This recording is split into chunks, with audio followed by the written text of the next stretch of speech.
Next time వచ్చినప్పుడు ఖచ్చితంగా సార్ని డ్రెస్లోకి రావాలని చెప్పి నేను కోరుకుంటూ ఉన్నాను. ఎందుకంటే లాయర్గా పోలీస్ ఆఫీసర్గా కానీ అది దాని యొక్క పవర్, డ్రెస్ యొక్క పవర్. సో నెక్స్ట్ టైం వచ్చినప్పుడు సార్ని ఆ విధంగా డ్రెస్లో రావాలని చెప్పి రిక్వెస్ట్ చేస్తున్నాను. సార్కి చాలా సమయం తక్కువ కాబట్టి పిల్లలతోటి ఈ ఊరితో ఉన్న అనుబంధం గురించి అలాగే విద్యార్థులకు భవిష్యత్తు సంబంధించి మంచి మాటలు చెప్పాల్సిందిగా కోరుకుంటున్నాను సార్.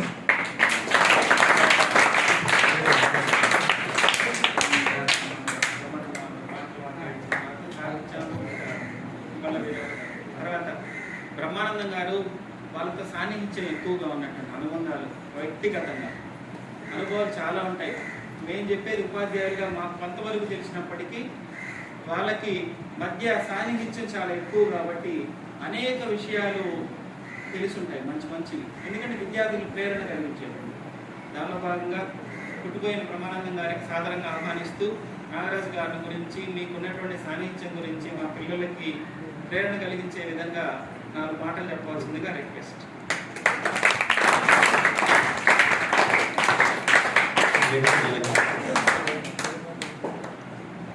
ప్రధానోపాధ్యాయులు శ్రీ కనకారావు గారికి, ఈ యొక్క కార్యక్రమానికి విశిష్ట అతిథిగా చేసిన పెద్దలు శ్రీ ఉప్పుటూరు నాగరాజు గారికి, డిఎస్పి గారు, మచిలీపట్నం మా అన్నగారు, అలాగనే సోదర ఉపాధ్యాయులకి ఈరోజు ఏ వద్దైతే పుణ్యతిథి జరుపుకున్నామో ఆయనకి అత్యంత సన్నిహితుడు, ఆయన హృదయం లాంటివాడు ఎట్లపూడి మాల్యాద్రి గారికి, అలాగనే ఆయన బాబన్న అంటే ఈ స్థలం, ఈ స్కూల్ నిర్మాణంలో one of the part member. ఆయన కాలంలో వ్యతిరేకించినట్టుగా గతాన్ని మర్చిపోయి వర్తమానంలో మనం అందరం కూడా అక్కడికక్కడ ఆలోచన చేసుకుంటూ జీవితాన్ని గడుపుతుంటాం కాబట్టి కొన్ని తిథితలు మర్చిపోతుంటాం. అలాగనే ఆయన పుణ్యతిథి సందర్భంగా ఆయన కుటుంబ సభ్యులు పుట్టూరి రామయ్య టీచరు, నాగరాజు చిన్న, అలాగనే పిచ్చన్న, సోదర ఉపాధ్యాయులు బాలకృష్ణ సారు, ఇతరులందరికీ, సోదర విద్యార్థులు ఈరోజు యాదృచ్ఛికంగా ఉపాధ్యాయుల యొక్క సంకల్పం ఎంత గొప్పదంటే చాలా గొప్పది. ఎవరు వచ్చినా కూడా ఆ టెంపుల్కి వాళ్ళని వెంటనే ఇక్కడికి ఆహ్వానిస్తారు. ఎందుకంటే మా పిల్లలకి ఏదైనా మంచి సందేశం ఇస్తారేమో, వాళ్ళని మంచి మార్గంలో నడిచేదానికి ఏమన్నా మంచి సూచనలు సలహాలు ఇస్తారేమో అనే ఇదితోటి. గతంలో కూడా లాస్ట్ టైం బీదా మస్తానరావు గారు వచ్చినప్పుడు కూడా ఆయన్ని కూడా, ఈ సంవత్సరం లాస్ట్ ఇయర్ ఆయన్ని కూడా తీసుకొచ్చుకున్నాను. అట్లాగనే నేను అక్కడికి వచ్చిన వాళ్ళని చాలామందిని ఇక్కడికి ప్రయత్నం చేసే దాంట్లో నా ప్రయత్నం చేశాను. ఎందుకంటే ఫస్ట్ ప్లేట్ సుధాకర్ వచ్చాడు, ఆ సుధాకర్ గారు వచ్చినప్పుడు కూడా ఇలాగనే నాగరాజన్ లాగా, అంటే నాగరాజన్ ఇక్కడ వాడు, మేము ఆయనకన్నా బచ్చాలు చిన్నవాళ్ళని, ఆయన దగ్గర మనం అందరం కూడా ఇది అలాంటి వ్యక్తి వచ్చినప్పుడు ఆయన కూడా ఇన్స్పైర్ చేసి ఆయన ద్వారా కొంత మనం లబ్ధి పొందాం. అలాగనే రవిచంద్ర గారు వచ్చినప్పుడు, మస్తానరావు గారు వచ్చినప్పుడు, అలా ఆదాల ప్రభాకర్ రెడ్డి గారు వచ్చినప్పుడు, ఇట్లా కొంతమంది వాళ్ళు ఉన్న మాకున్న సన్నిహిత్యంతో వాళ్ళని ఇక్కడ తీసుకురావటం, ఇక్కడ తీసుకొచ్చిన తర్వాత మన స్కూల్కి తీసుకురావటం, స్కూల్కి వచ్చిన తర్వాత స్కూల్లో పిల్లలను చూసి, ఈ పిల్లలంటే భగవంత్ స్వరూపాలు, వాళ్ళకి ఏమీ తెలియదు, వాళ్ళకి తెలిసిందంతా ఏంటంటే ఆడుకోవటం, సరదాగా గడపటమే తెలుసు. అలాంటి సమయంలో దైవత్వం సమానం వాళ్ళు. కాబట్టి ఈ సందర్భంలో మనం వాళ్ళు అక్కడ దగ్గరికి వచ్చి మాట్లాడటం చాలా సంతోషమే. అయితే నాగరాజు అన్న మీ అందరికీ డిఎస్పీ గారు అంటే ఆయన ఇప్పుడు మామూలుగా సివిల్ డ్రెస్లో ఉన్నారు కాబట్టి మనకి చాలా దగ్గరగా ఉంటారు. కాబట్టి అదే ఒక ఎస్ఐ వస్తేనే మనం ఉడికిపోయి ఆ పోలీస్ జీబుని చూసి అది పోయి ఆయన కానిస్టేబుల్ని చూస్తే భయపడతాం జనరల్గా కదా, ఉంటుంది కదా, సహజంగా ఉంటుంది. అట్లాంటిది ఈ ఊర్లో పుట్టి ఈ స్కూల్లో చదువుకొని, స్కూల్ అంటే ఇది కాకపోవచ్చు, మేము అందరం ఆ స్కూల్లోనే చదువుకున్నప్పుడు, ఆ ఊర్లో ఉన్న స్కూల్లో నేను కూడా 7వ తరగతి దాకా ఆ స్కూల్లో చదువుకొని 8కి అటు కావాలకి వెళ్ళిపోయాను. అన్న కూడా 7 దాకా చదివి 7 నుంచి 10 దాకా పెట్రమంటలో చదువుకున్నాడు. తర్వాత కష్టపడి జవహర్ భారత్ కాలేజీలో చేరి జవహర్ భారత్లో ఇంటర్మీడియట్ డిగ్రీ చదువుకొని ఎస్వి యూనివర్సిటీలో పీజీ చేశాడు. పోస్ట్ గ్రాడ్యుయేషన్ ఎంఎస్సీ చేసింది. మేము అప్పుడు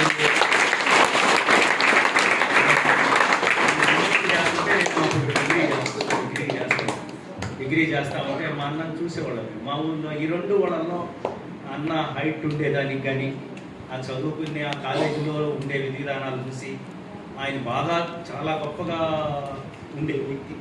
వాళ్ళ నాన్నగారు ఇంకా గొప్ప వ్యక్తి, రోల్ మోడల్ ఈ 2 గ్రామాలలో. ఆయన పేరు బాబన్న. బాబన్న అంటేనే ఈ ఊరు పుట్టిన నుంచి ఆయనే అనుకోవాలి మనం. అంటే పూర్వ జనరేషన్ తెలియదు. ఒక 50 ఏళ్ల క్రితం ఇంత డెవలప్మెంట్ లేదు, అక్షర జ్ఞానం తక్కువ, స్కూల్ ఉంటే ఏదో పోయి వాళ్ళు వచ్చేవాళ్ళు. అప్పుడు నుంచి కూడా కొండ పెట్టకుండా కూడా అంత డెవలప్మెంట్ లేని టైంలో పాత పెట్టకుంటలో వ్యవసాయం చేసుకొని పొగాకు వేసుకొని ఆ పొగాకు మీద బతికే జీవితాలు ఈ గ్రామాల్లో ఉన్నాయి. ఆ టైంలో నుంచి కూడా చదువుకున్నోడై ఆ టైంలో ఈ గ్రామాన్ని నుంచి పోయి జెడ్పీ మెంబర్ అయ్యి ఆ టైంలో కొండ పెట్టకుండా దేవస్థానం చైర్మన్ అయ్యి ఆ టైంలో ఈ గ్రామానికి సర్పంచ్ అయ్యి ఇన్ని రకాల కోణాల్లో ఆయన పనిచేసిన వ్యక్తి. ఆయన మాకు ఆదర్శం కాబట్టే నేను ఈ మందిరాన్ని కట్టాను. ఎందుకంటే ఆ మందిరం కట్టడానికి కూడా నాకు కూడా అంత అవకాశాలు లేవు, అంత అవగాహన లేదు. నేను కూడా పోస్ట్ గ్రాడ్యుయేషన్ చేసి ఏదో బయట ఆడ ఉందాం అనుకున్నా, ఒక మంచి స్టూడెంట్ లీడర్గా బయట తిరుగుతా ఉన్నాను. బయట నుంచే గ్రామానికి రావటం అరుదుగా ఉండేది. అలాంటి టైంలో ఆయన ఇన్స్పిరేషన్ తోటి, ఆయన చెప్పిన మంచి సూచన సలహాలతోటి ఆ నిర్మాణం చెయ్యాలి ఆ ప్రాంతంలో అని చెప్పి సలహా ఇచ్చిన తర్వాత అది ఒక పక్క జరుగుతూనే మన ఊరికి ఒక స్కూల్ కావాలంటే ఈ స్కూల్లో ఇచ్చిన దాతలు, స్థలదాతలు కాగు వెంకట సుబ్బయ్య కానీ ఇట్లాంటి వాళ్ళు అందరూ కూడా బాబన్న చెప్తేనే ఇచ్చేది.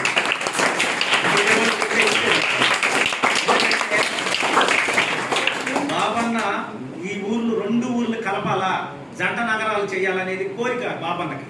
ఆయన జంట నగరాలు చేయాలంటే ఒక స్కూల్ కావాలా, ఒక బడి, ఒక గుడి 2 ఉంటేనే ఈ 2 డెవలప్మెంట్ అవుతాయనే కాన్సెప్ట్. అది అందరికి తెలియదు. అంటే మేము కూడా ఈరోజు చెప్పకపోతే అది కాలగమనంలో తెలియకుండా పోయింది. అలాంటి మూమెంట్లో ఈ 2 గ్రామాలు కలిపేదానికి ఒక స్కూల్ ఏర్పాటు చేసేదానికి సంకల్పం చేసిన వ్యక్తి, మహోన్నతమైన వ్యక్తి బాబన్న.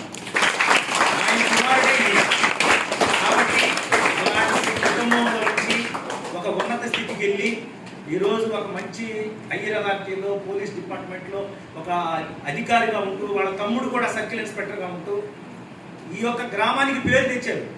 ఆ కాలంలో ఒక పలానా ఊరి నుంచి ఒక ఎస్ఐ వచ్చాడంటే, ఎస్ఐ ఉన్నాడు ఆ ఊరు అంటే చాలా గొప్పగా చెప్పుకునే రోజులు 25-30 సంవత్సరాల క్రితం.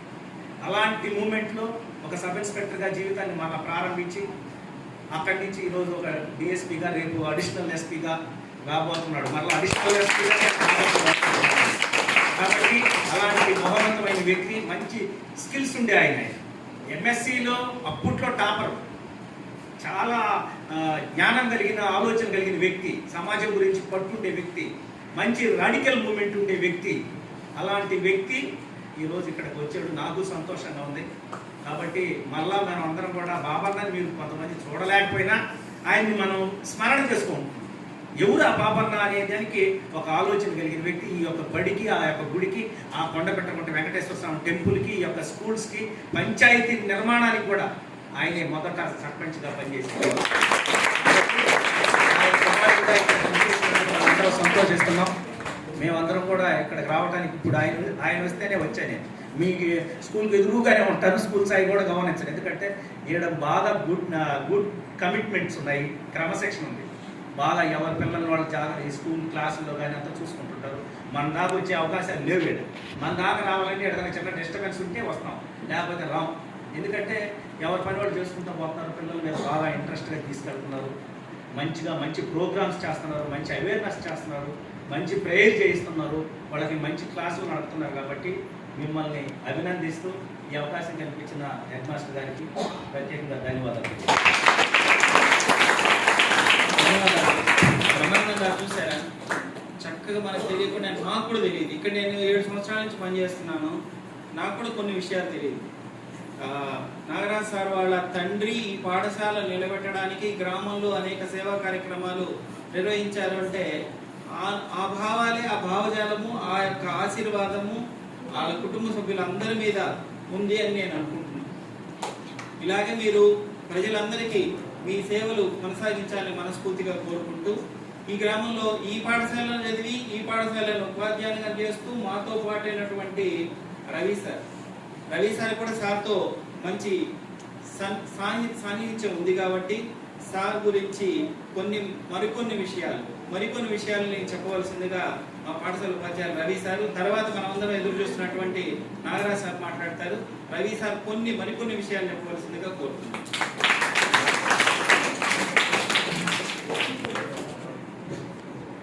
వేదికపై ఆశీర్వైనటువంటి పాఠశాల ప్రధానోపాధ్యాయులు గారికి మరియు ఈరోజు మన పాఠశాలకి విచ్చేసినటువంటి విశిష్ట అతిథి పుట్టూరి నాగరాజు గారు, మచిలీపట్నం డిఎస్పీ గారు, వీరికి మన మామ అయినటువంటి బ్రహ్మానందం గారికి మరియు గ్రామస్తులు, నాతోటి ఉపాధ్యాయులు అందరూ కూడా ప్రత్యేకమైనటువంటి వందనాలు. చిన్నారులకు శుభాశిష్యులు. మనందరం కూడా మేము చెప్తూ ఉన్నాం, చిన్నప్పుడు మీకు ఏమైనా జీవితాశయాలు ఉన్నాయా అని అడుగుతూ ఉంటారు. అడిగితే నేను డాక్టర్ అవుతాను, నేను ఇంజనీర్ అవుతాను అని చెప్తూ ఉంటాను, నేను టీచర్ అవుతాను అని చెప్తూ ఉంటాను. అప్పుడు కొద్దిమంది పిల్లలు చూసి మరికొద్ది మంది పిల్లలు నవ్వుతూ ఉంటారు. అలా వాళ్ళ పిల్లలు పెద్ద అయిన తర్వాత వాళ్ళ జీవితాన్ని సాకారం చేసుకున్నప్పుడు ఆ నవ్వినటువంటి వాళ్ళందరూ కూడా బాధపడతారు. అంటే మట్టిలో మాణిక్యాలు లాంటివి. అలాంటి వారిలో మన మామ అయినటువంటి పుట్టూరు నాగరాజరావు గారు కూడా ఒక. అంటే ప్రతిభ ఎవరు కూడా దాచలేదు, ఆ ప్రతిభ ఎప్పుడు కూడా ఎదుగుతూ ఉంటుంది. దీనికి భర్తృహరి సంస్కృతంలో ఒక శ్లోకం చెప్పారు. అపూర్వ కోపి కోశోయం విద్యతే తవ భారతి వేతో వృద్ధిమాయాతి క్షయమాయాతి సంచయ అని సంస్కృతంలో భర్తృహరి ఒక శ్లోకాన్ని చెప్పారు. విద్య అనేటటువంటిది అపూర్వమైనటువంటి భాండాగారం లాంటిది. ఆ విజ్ఞానాన్ని మనం నేర్చుకునే కొద్దీ అది ఒదుగుతూ ఉంటుంది. అటువంటి ఆ విద్యను మనం ఎంత ఖర్చు చేసినా, ఎంత ప్రళయకాల సమయం సంభవించినా కూడా అది నశించదు. అటువంటి ఆ విద్య మనల్ని ఎప్పుడూ కూడా ఉన్నతమైనటువంటి స్థానంలోనే నిలబెడుతుంది. అది ఇందుకు ఉదాహరణ. చూడండి, ఈరోజు చిన్నప్పుడు అక్కడ కూర్చున్నటువంటి వాళ్ళు ఈరోజు ఉన్నతమైనటువంటి విజ్ఞానాన్ని అభ్యసించి ఉన్నతమైనటువంటి వ్యక్తిగా ఎన్నో బహుమతులు అందుకున్నటువంటి వ్యక్తి.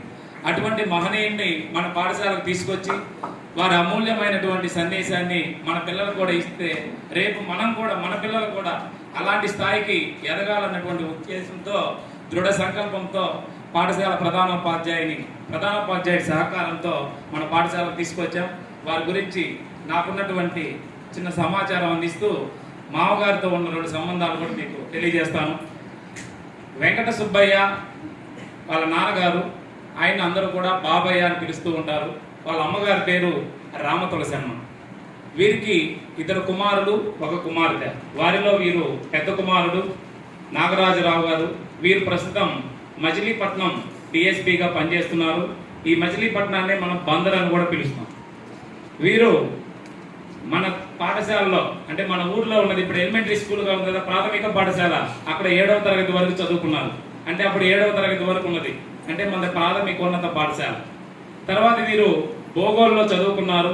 10వ తరగతికి వచ్చేటప్పటికి విశ్వోదయ పాఠశాలలో చదువుకొని ప్రథమ శ్రేణిలో, అంటే ఫస్ట్ క్లాస్లో పాస్ అయ్యారు. అంటే మా గ్రామంలో మొట్టమొదటిసారిగా ఉన్నత శ్రేణిలో పాస్ అయినటువంటి ఏకైక వ్యక్తి ఆ రోజుల్లో. ఇది మా ఊరికి మాకు కూడా గర్వకారణమని మేము తెలియజేస్తున్నాం. అలాగే ఇంటర్మీడియట్ జవహర్ భారతి కళాశాలలో చదువుకున్నారు. తర్వాత డిగ్రీ కూడా జవహర్ భారతి కళాశాలలో పూర్తి చేశారు. వీరు సిబిజెడ్ గ్రూప్ చదివారు, అంటే కెమిస్ట్రీ, బయాలజీ, జువాలజీ. దీంట్లో కూడా వారు ఇందాక మేము మాటల్లో చెప్తూ ఉంటే విన్నా, ఉన్నత శ్రేణిలోనే పాస్ అయ్యారు. తర్వాత ఎస్వి యూనివర్సిటీలో జువాలజీ, బాటనీ 2 ఎంట్రన్స్ టెస్ట్ రాస్తే అందులో 2 సీట్ వస్తే జువాలజీలో ఎంఎస్సి పూర్తి చేశారు. అలాగే వీరు డాక్టరేట్ను కూడా పూర్తి చేశారు. అలాగే న్యాయశాస్త్ర విద్యను కూడా అభ్యసించారు.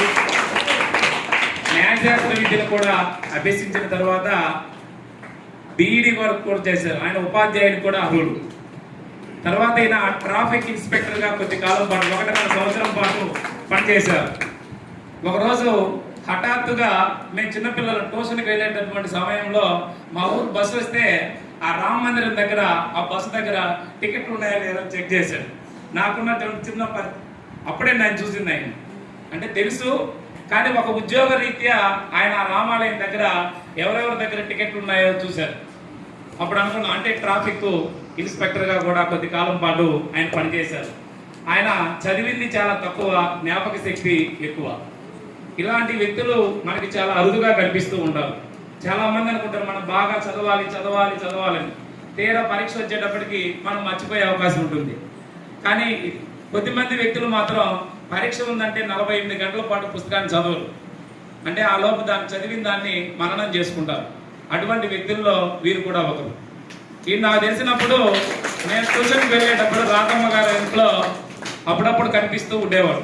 అప్పుడప్పుడు చిన్న చిన్న మాటలు చెప్తున్నాడు. తర్వాత మేమందరం గ్రామంలో ఉద్యోగం సాధించినటువంటి వ్యక్తులు ఎంతమంది ఉన్నారో వాళ్ళందరికీ ఒకసారి కబురు పంపాడు.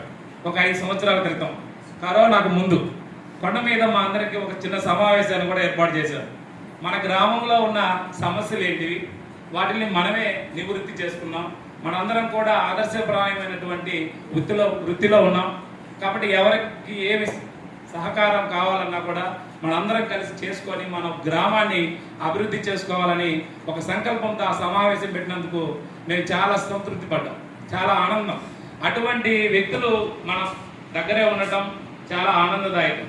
అటువంటి వ్యక్తి మా ఊరు వారు అవటం నాకెంతో గర్వకారణం. తర్వాత ఒకరోజు ఇదే పాఠశాలలో ఉన్నప్పుడు మేము 3 ఉపాధ్యాయులు వాళ్ళ నాన్నగారి దగ్గరికి వెళ్ళాం. మావయ్య, మీ ఇంటి దగ్గర ట్రీ గార్డులు ఉన్నాయి, మీ చెట్లు పెంచేదానికి కొంచెం ఆటంకం కలుగుతుందంటే 3 ట్రీ గార్డులు అడిగితే 3 ఇచ్చారు. ఇప్పుడు కూడా మామిడి చెట్టు దగ్గర వేసిన ట్రీ గార్డు వాళ్ళ నాన్నగారు మనకి ఇచ్చినటువంటి. అంటే వాళ్ళ నాన్నగారికి పాఠశాలతో చాలా అవినాభావ సంబంధం ఉంది. ప్రతి స్వాతంత్ర దినోత్సవం రోజు కానీ, ఫేర్వెల్ డే రోజు కానీ, రిపబ్లిక్ డే రోజు కానీ వాళ్ళ నాన్నగారు కూడా ఆహ్వానించాం. మీకు ఏదైనా అవసరం ఉంటే నాకు చెప్పండి, నేను రాలేండి అనేవాడు. మీరు నన్ను పిలిచినందుకు చాలా సంతోషం అని చెప్పారు. అట్లాంటి గొప్ప వ్యక్తి. అందుకని ఏ రోజైనా ఏ వ్యక్తినైనా ఉన్నత స్థానంలో నిలబెడుతుంది అంటే ఒక్క విద్య ద్వారా మాత్రమే అది ఉన్నత స్థానం నిలబెడుతుంది. కాబట్టి మీరందరూ కూడా ఆ విద్య యొక్క ఆవశ్యకతను గుర్తించి మీరందరూ కూడా భవిష్యత్తులో ఉన్నతమైన స్థానంలో ఉండాలని ఆశిస్తూ మీ అందరికీ మంచి సందేశాన్ని ఇస్తారని ఆశిస్తున్నాను. సభాపతి